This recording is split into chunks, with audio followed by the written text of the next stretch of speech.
Sa loob ng maikling panahon, ang pinsala sa kapaligiran ng mundo ay naging sanhi upang sakupin ng bagong ice age ang planeta, at ngayon ang sangkatauhan ay kailangang manirahan sa ilalim ng lupa upang mabuhay.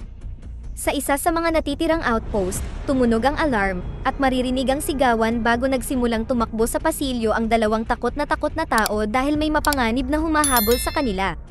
Narating nila ang pinto ngunit nakalulungkot na nakalak ito, at ang dalawa ay pinatay ng humahabol sa kanila.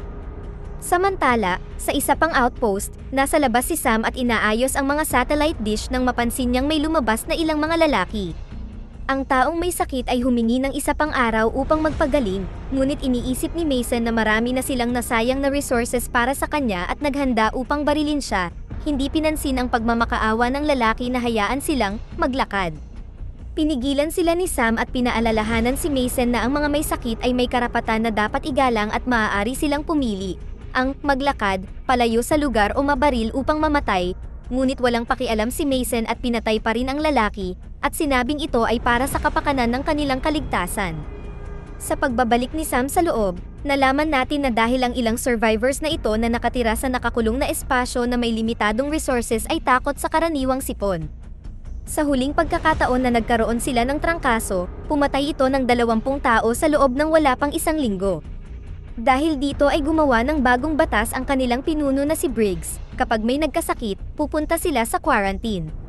Kung hindi sila gumaling, papipiliin sila kung babarilin sila o maglalakad sila sa nyebe palayo sa lugar. Ang mga tao sa outpost na ito ay nagsisikap na alagaan ang isa't isa at patuloy na nagtatanim ng mga buto, ngunit nahihirapan sila dahil ang pagkain ay nagiging mas kaunti bawat taon. May mga usap-usapan tungkol sa isang paraiso na may mainit na panahon, ngunit hindi ito pinaniniwalaan ni Sam. Umalis si Sam upang makita si Briggs at sinabi sa kanya ang tungkol sa paglabag ni Mason sa mga patakaran. Bagamat hindi nasisiyahan si Briggs sa kanyang narinig, may mas importanteng bagay na dapat niyang asikasuhin muna. Pumunta sila sa silid ng komunikasyon at ipinaalam ni Cooper sa kanila na nakatanggap sila ng SOS mula sa Colony 5 ngunit hindi sila sumasagot sa anumang mga mensahe. Tumawag si Briggs para sa emergency meeting sa loob ng kalahating oras habang si Sam ay pumunta kay Victor, na namamahala sa mga hayop. Sa kasamaang palad, mayroon din siyang masamang balita, namatay ang mga bagong silang na kuneho, at sa 12 natitira, mayroon lamang isang babae at ayaw ng mga lalaking kuneho na makipag-partner sa kanya. Samantala, pinuntahan ni Briggs si Mason upang pagalitan siya sa kanyang ginawa, ngunit ipinagtanggol ni Mason ang kanyang desisyon, na nagsasabing babalik lang ang mga walkers at kukunin ang kanilang pagkain. Pagkatapos, pinuntahan ni Sam ang kanyang kasintahan na si Kai, na nagbigay sa kanya ng mga pellets para sa mga kuneho habang pinag-uusapan ang kanyang trabaho. Sa palagay ni Kai ay may gumaganang weather modification tech na nakabaon sa isang lugar sa ilalim ng yelo, kaya patuloy niyang hahanapin ito gamit ang kanilang radar upang hindi mawalan ng pag-asa. Ilang sandali pa, ang mga survivors ay nagtipon para sa pulong. Pinaalalahanan ni Dexter ang kanyang asawa na huwag umubo, at nang dumaan si Sam, napansin niyang hindi mabuti ang lagay nila at sinabihan silang pumunta sa kanilang silid, ngunit sinabi ni Dexter na ayos lang sila. Sa sandaling iyon ay pumasok si Briggs at ipinaalam sa lahat ang sitwasyon sa Colony 5, at inanunsyo niyang pamumunuan niya ang koponan upang suriin ito. Tumutol si Mason, at sinabing hindi sila dapat magsayang ng mga resources o mga tao sa panahon ng kagipitan, ngunit hindi siya pinansin ni Briggs. Pagkatapos ay hiniling ni Briggs kay Dexter na sumali sa koponan, kaya upang iligtas siya, nagboluntaryo si Sam na pumalit sa kanyang lugar, at sinabing dapat manatili si Dexter sa mga turbine. Nagboluntaryo din si Graydon, hindi pinansin ang pagtutol ng kanyang ama na si Victor. Nang makumpleto ang kanyang koponan, iniwan ni Briggs ang pamamahala sa kasintahan niyang si Kai hanggang sa makabalik sila. Biglang bumahing ang asawa ni Dexter, at tinakpan ng mga tao ang kanilang mga mukha habang lumalayo sila sa kanila. Ang mag-asawa ay agad na na-quarantine at muling nagreklamo si Mason, na nagsasabing dapat silang isailalim sa pagsusuri at binanggit na si Kai ay hindi karapat-dapat na maging pinuno dahil mahina siya. Pinagalitan siya ni Briggs at sinabihan siyang hintayin ang kanyang pagbabalik bago magpasya ng anumang bagay tungkol sa mag-asawang may sakit. Sa ilalim ng bagyo ng nyebe, isang batang lalaki ang patuloy na naglalakad laban sa malakas na hangin hanggang sa nabigla siya nang makita niya sa lupa ang walang buhay na ina. Sa sandaling iyon ay nagising si Sam, ito pala ay isang bangungot tungkol sa pagkamatay ng kanyang ina. Pinakalma siya ni Kai at ipinaalala sa kanya na hindi niya yun kasalanan. Kinabukasan, umalis ang koponan para sa kanilang misyon, ibig sabihin kailangan nilang maglakad ng malayo habang tinitiis ang nagyeyelong nyebe at hangin. Pagkatapos tumawid sa inabandonang lungsod, nakakita sila ng lumang weather modification machine, ngunit sa kasamaang palad, hindi ito gumagana. Makalipas ang ilang sandali, narating nila ang tulay at tumawid ng maingat sa abot ng kanilang makakaya, na mas mahirap kaysa sa inaasahan nila dahil sa pinsalang dinanas nito sa paglipas ng mga taon. Naglakad sila sa paligid ng mga butas at halos malaglag si Briggs nang maputol ang isang piraso ng tulay sa ilalim ng kanyang mga paa, ngunit nakalayo siya sa tamang oras. Sa dulo ng tulay, nakita nila ang kotse na may patay na lalaki sa tabi nito at baril sa kanyang kamay. Nang tingnan nila ito ng malapitan, nakita nilang patay ang pamilya sa loob ng kotse, at napagtanto nilang pinatay silang lahat ng lalaki bago winakasan ang sarili. Pagkatapos ng mahabang paglalakad sa nyebe, nakahanap ang tatlo ng bumagsak na helicopter at pumasok sa loob para gamitin ito bilang silungan para sa gabi. Napakabata pa ni Graydon at hindi pa siya nakakakita ng helicopter o eroplano sa himpapawid kaya namangha siya sa nakita. Tumawag si Briggs sa kanilang outpost para sa update, at ipinaalam sa kanya ni Cooper na lalong lumala ang kalagayan ni Dexter at ang kanyang asawa. Patuloy na sinasabi ni Mason na i-test sila, kaya sinabihan ni Briggs si Cooper na gumamit ng puwersa laban kay Mason kapag gumawa siya ng maling hakbang. Pagkatapos, nakahanap si Graydon ng maruming magazine at tinukso siya ng iba dahil dito. Sinabi din ni Briggs na ang lugar na ito ay malapit sa lugar kung saan niya natagpuan si Sam, at nagpatuloy upang ibahagi ang kanyang kwento kay Graydon. Noong bata pa siya, ang kanyang pamilya at iba pang survivors ay nagtatago sa mga minahan. Pagkatapos nilang maubos ang mga supply at kainin ang mga aso at mga kabayo, ang kanyang ama at iba pang mga lalaki ay pumunta sa lungsod upang humingi ng tulong ngunit hindi na nakabalik. Ang mga tao sa shelter ay nagsimulang mamatay, kaya sinubukan ni Sam na dalhin ang ina at kapatid niyang babae sa mas ligtas na lugar. Sa kasamaang palad, natamaan sila ng snowstorm at nagkahiwalay sila, kaya hindi na sila nakita ni Sam. Muntik nang mamatay si Sam kung hindi siya natagpuan ni Briggs. Kinabukasan, sa wakas ay nakarating sila sa Colony 5 at laking gulat nila nang makakita ng dugo sa labas ng main entrance. Pagpasok nila sa loob, nakaamoy sila ng usok. Bumaba ang tatlo sa hagdan at nakita ang mas maraming dugo at dito ay nalaman natin na ito pala ang pasilyo mula sa simula ng palabas. Ang kolonya na ito ay mayroong 50 tao sa loob nito, kaya't ang katotohanang walang sinuman ang sumalubong sa kanila ay nakakabahala din. Binigyan ni Briggs ng baril si Graydon kung sakaling kailanganin niya at nagpatuloy sila sa paghahanap sa paligid. Kahit saang koridor sila dumaan, nakakakita sila ng dugo sa lupa at mga nasirang silid. Handa na silang tanggapin na patay na ang lahat nang bigla silang makarinig ng ingay na nagmumula sa nakalak na kwarto. Tinanggal ni Sam ang lock at nang buksan nila ito, nakita nila ang isang lalaki sa lupa. Dahan-dahan silang lumapit sa kanya, ngunit bigla silang sinigawan ni Leland na humihingi ng awa. Nangako ang tatlo na sila ay mabuting tao at hiniling sa kanila ni Leland na isara muli ang pinto bago tinanggap ang pagkain at tubig. Ilang araw na siyang nakakulong dito at hindi siya sigurado kung may buhay pa. Ipinaliwanag din niya na inayos ng kanyang kolonya ang antena nila ilang araw na ang nakalipas at nakatanggap ng mensahe na ipinakita niya sa kanila. Sa screen, makikita ang isang lalaki sa lugar na walang snow na nagpapaliwanag na ang grupo niya ay nakapag-ayos ng weather machine at matagumpay na natunaw ang nagyeyelong kapaligiran, kaya ngayon ay mayroon silang akses sa matabang lupa at ang tanging kailangan nila ngayon ay mga buto. Sa kasamaang palad, naputol ang transmission at kalahati lang ng lokasyon ang narinig nila. Sinabi sa kanila ni Leland na pinag-aralan nila ang lugar ng transmission at nagpadala ng mga tao para hanapin ang mainit na lugar na ito, ngunit hindi nila ito natagpuan. Sa halip, isang bagay na mapanganib ang nakahanap sa kanila at sinundan sila pabalik sa kolonya. Hiniling ni Sam kay Leland na markahan ang lokasyon sa kanyang mapa, pagkatapos ay sinabi sa kanya ni Briggs na isasama siya pabalik sa kanilang outpost. Gayunpaman, si Leland ay takot na takot umalis sa silid at ipinahayag na hindi siya ang gumawa ng ingay na narinig nila kanina. Kinuha ng tatlo ang lahat ng mga supply na nahanap nila sa silid at sinubukan na makipag-ugnayan sa kanilang kolonya ngunit hindi nagtagumpay. Pagkatapos ay umalis sila at sinubukang isama si Leland, ngunit may narinig silang kakaibang ingay at natakot si Leland kaya tumakbo siya pabalik sa loob at nilock ang pinto. Patuloy na naglakad ang tatlo na wala siya, at habang palalim ng palalim ang kanilang pinupuntahan sa loob ng outpost, lumakas ang mga kalabog at hiyawan na naririnig nila. Sa kalaunan, nakita nila ang liwanag mula sa ilang mga sulo at lumapit para lamang makita ang nakakagimbal na tanawin. Nagkalat ang mga walang buhay na katawan ng mga kolonista, at kinakatay ito ng lalaki at ang iba ay kinakain ang laman ng tao. Bigla silang naamoy ng butcher at lumapit upang umatake, ngunit binaril siya ni Sam. Ang pagbaril ay naging dahilan upang maalertuhan ang mas maraming cannibal mula sa tumpok ng mga katawan at ang pinuno ay sumisigaw habang sinisimulan nilang habulin ang grupo sa mga pasilyo. Binaril ni Sam ang pinuno sa tainga at napatay niya ang isa pang lalaki, ngunit napakarami nila, kaya naghagis si Briggs ng dinamita upang pabagalin sila. Si Graydon ay hindi sinasadyang nahiwalay sa grupo, at hindi nagtagal ay napalibutan siya ng mga cannibal na agad na umatake sa kanya. Sa wakas ay dumating sina Briggs at Sam at nilabanan ang mga umaatake. Pinatay sila ng paisa-isa hanggang sa mamatay silang lahat. Sa kasamaang palad ng tingnan nila si Graydon, huli na ang lahat, patay na siya. Walang oras para magdalamhati, kinailangan nilang magpatuloy sa pagtakbo. Pagkatapos umakyat sa hagdan, binaril ni Sam ang isa pang cannibal at naubusan ng bala. Pagkatapos ay sinira ni Briggs ang hagdan upang pigilan ang mga cannibal na sundan sila.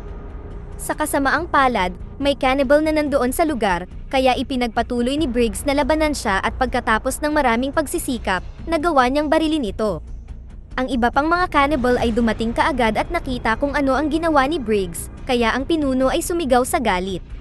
Nang makalabas ang dalawa, inihagis ni Briggs ang dinamita sa entrance upang sirain ang tore at makulong sila doon. Naglakad sila sa ilalim ng nyebe at nang makita nilang muli ang helicopter, nagpasya si Briggs na magpalipas sila ng gabi dito dahil masyadong mabilis ang pagbaba ng temperatura. Sinimulan nilang pag-usapan ang mga cannibal at sinabi ni Briggs na ang mga tao ay gumagawa ng mga kakilakilabot na bagay para lamang mabuhay. Pagkatapos ay nagbahagi siya ng isang kwento tungkol sa panahon noong nasa hukbo pa siya. Sa panahon ng relief operation, 20,000 tao ang nakulong sa stadium. Namigay ang mga sundalo ng pagkain at ginamot ng mga doktor ang mga may sakit, ngunit nang maubos ang pagkain, nagsimulang manlamang sa kapwa ang mga taong may hawak na baril laban sa mga mahihina. Hindi nagtagal ay wala nang makuha kaya nagsimulang magdesisyon ang mga nakatataas kung sino ang mabubuhay at kung sino ang mamamatay. Si Mason ay bahagi ng squad ni Briggs noon at sabay silang umalis sa lugar na iyon upang makahanap ng lugar kung saan hindi mangyayari ang ganoong uri ng kaguluhan. Kinaumagahan, natuklasan nila na sinusundan ng mga cannibal ang kanilang mga yapak at ngayon ay papalapit na sila. Natakot si Sam na baka masundan sila patungo sa kolonya, ngunit may plano si Briggs upang pigilan sila. Tumakbo sila patungo sa tulay ng mas mabilis hanggat maaari at gumawa ng mahirap na pagtalon upang makatawid ng mas mabilis. Pagkatapos ay nag-iwan sila ng ilang nakasinding dinamita sa tabi ng butas at nagtago sa likod ng ilang nasirang karatula. Sa kasamaang palad, pinatay ng hangin ang mitya, at nang magboluntaryo si Sam na sindihan ito muli, itinumba siya ni Briggs at siya mismo ang pumunta. Nahirapan siyang gamitin ang lighter dahil sa malakas na hangin, ngunit hindi sumuko si Briggs habang sinusubukan ng ilang mga cannibal na tumalon at nahulog sa mga butas. Nang sa wakas ay masindihan ni Briggs ang dinamita, sinadya niyang labanan ang mga cannibal para lapitan siya, at biglang sumabog ang dinamita sa kanyang mga kamay. Ang pagsabog ay pumatay kay Briggs at gumuho ang gitna ng tulay, kaya ngayon ay hindi na sila makakatawid. Nakita ni Sam ang ilang mga cannibal kasama ang pinuno na nakaligtas na nakatitig sa kanya mula sa kabilang panig, kaya nagsimula siyang tumakbo palayo. Samantala, sa outpost, dinala ni Mason sa labas si Dexter at ang asawa nito, hindi pinapansin ang kanilang pagmamakaawa. Binaril ni Mason ang asawa, ngunit bago niya mabaril si Dexter, lumabas si Kai at binantaan siyang babarilin siya kapag hindi siya tumigil. Nagsimula silang magtalo kung paano dapat pamunuan ang kolonya, ngunit sa sandaling iyon ay narinig nila si Sam na sumisigaw ng tulong.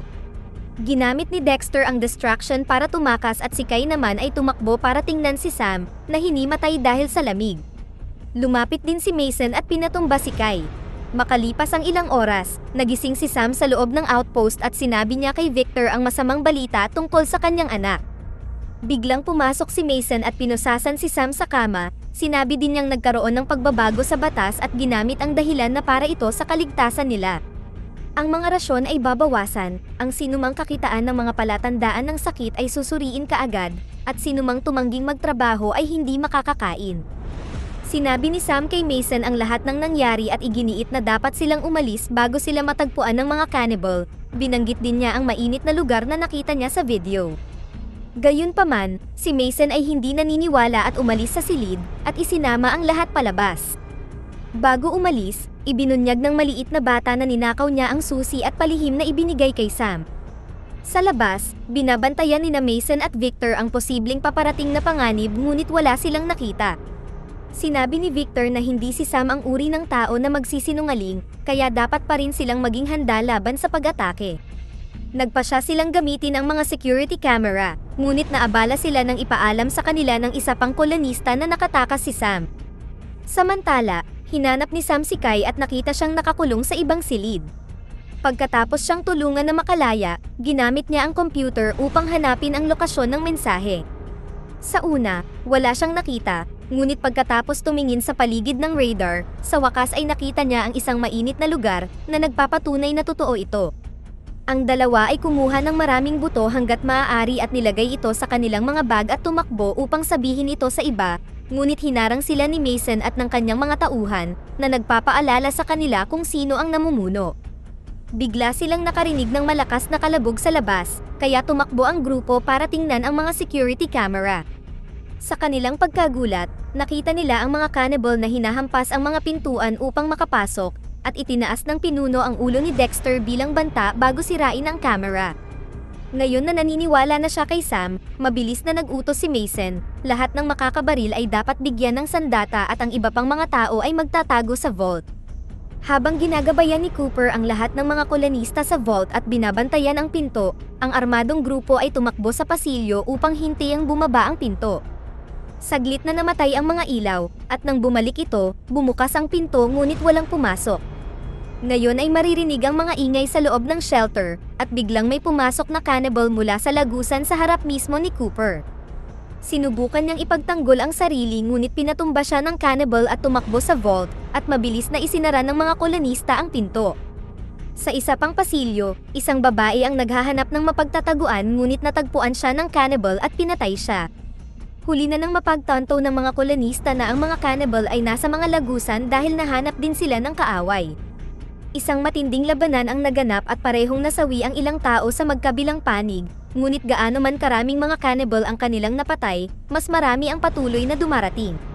Tumakas sina Sam at Kai, ngunit pagod na si Victor sa pagtakbo at nakipaglaban sa pinuno.